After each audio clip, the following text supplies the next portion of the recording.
Hello, our dear viewers, subscribers, and everyone out there.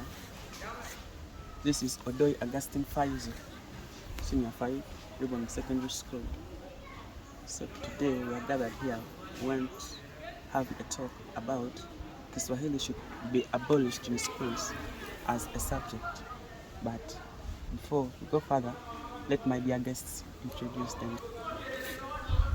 Hello guys, by the names I'm Kizimaya Ribon Secondary School. Hello dear viewers, I'm by the names Catherine Kiki Rubombi Secondary. Hello guys, my name is Chimire Gloria Julia. This is Rubombi Secondary School. Now back to the food on table. What reasons or why are you saying Kiswahili should be abolished or it should not be abolished? Kiswahili should not be abolished in schools because of my following reasons. 1. Communication.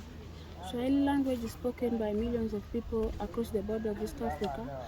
Like for example, when Kiswahili is taught in Uganda, they can easily communicate with people like Kenya and Tanzania, maybe in trade and commerce. Now, as a matter of fact, it should not be abolished. Is there anyone having something to say? Well and good with your point. To me, teachers' attitudes towards Kiswahili. Some other teachers may lack confidence in teaching Kiswahili. To teach Kiswahili to have a negative attitudes towards the language, which can negatively impact to the learners. Oh, really? All right, then. I think let's hear something from the next speaker. I don't agree because of my following reason. In cultural side, learning Kiswahili provides access to rich culture, literature, music, and traditions of East African cultures, hence rich heritage. When we learn Kiswahili, when Kiswahili is in our school or in Uganda, Kiswahili can help us in the music sector. Like when we learn Kiswahili, some musicians and artists, they use Kiswahili to bring up something that will make us understand. Like they bring in information with Kiswahili in it, and it helps in communication. In Tanzania, from Tanzania to Uganda, we are able to communicate using Kiswahili. Oh, right then. I think it's fine. But now, I think let's hear from the next speakers for us. Thank you. My dear colleagues, remember that Swahili has a technical terms. For example, in other subjects like science, it might be hard for teachers and we students to understand in Swahili. So Swahili should be abolished in schools as a subject. All right, that's nice. Thank you for the point. Although it may be hard for some people, but you never know to other people, or they might change it. Like they can bring that explanation, they can change it into Kiswahili language. I don't think it can be possible. But, all right, let's get into the next guests. No, it should not be abolished because it helps in travel and exploration. Knowing Swahili can enrich travel experience in East Africa by allowing for more authentic interactions and a better understanding of local customs. For example, you can maybe visit any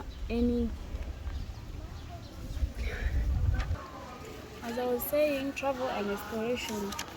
Knowing Swahili can enrich travel experience in East Africa by allowing for more authentic interactions and a better understanding of local customs. For example, if you go for a tourist attraction there in Kenya, maybe in Tanzania, Mount Kilimanjaro, you can find people speaking Swahili, so it will be easier for you to also interact with them and ask them maybe if you're lost again. It's alright, quite interesting. Yeah, let the next guest give us something. Highlighters.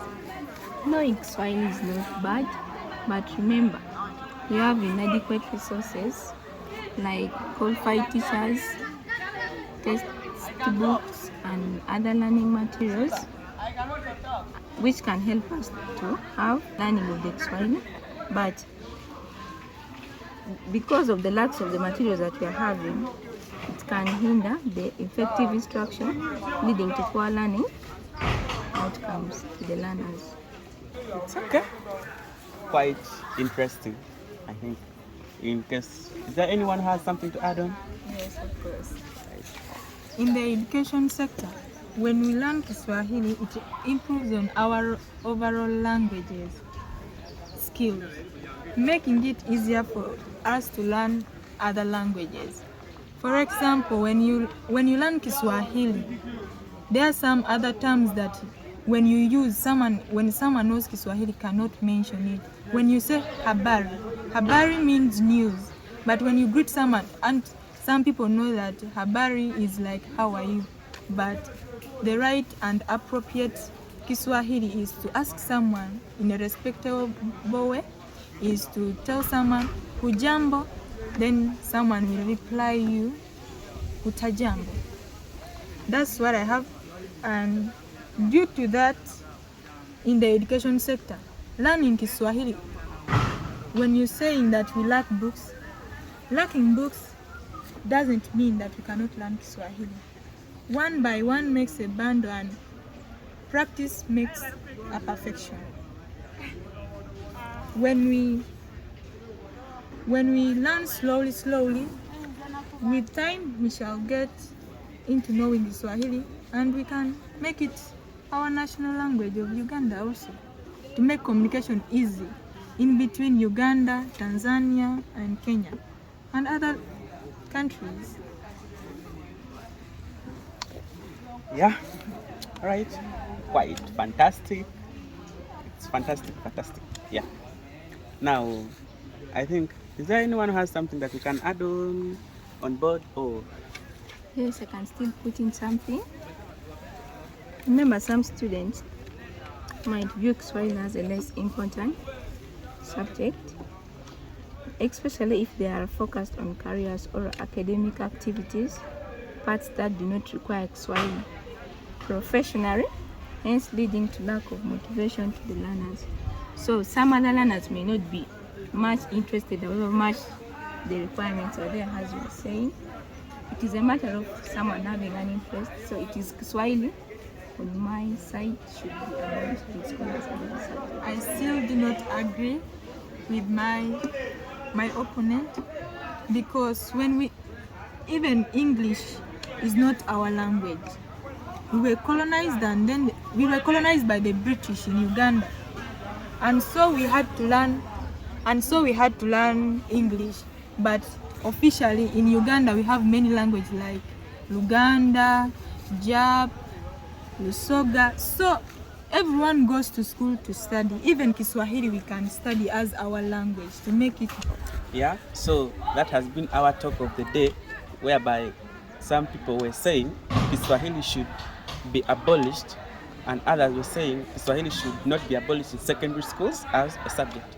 But I know our dear viewers outside there, they have different comments whereby they can put on. So our dear subscribers, let's wait for the comments in the comment section. Who wish to add more Next time, in the next place, in the next venue, and in the same hour. Thank you so much for listening. We shall wait for you in the comment section.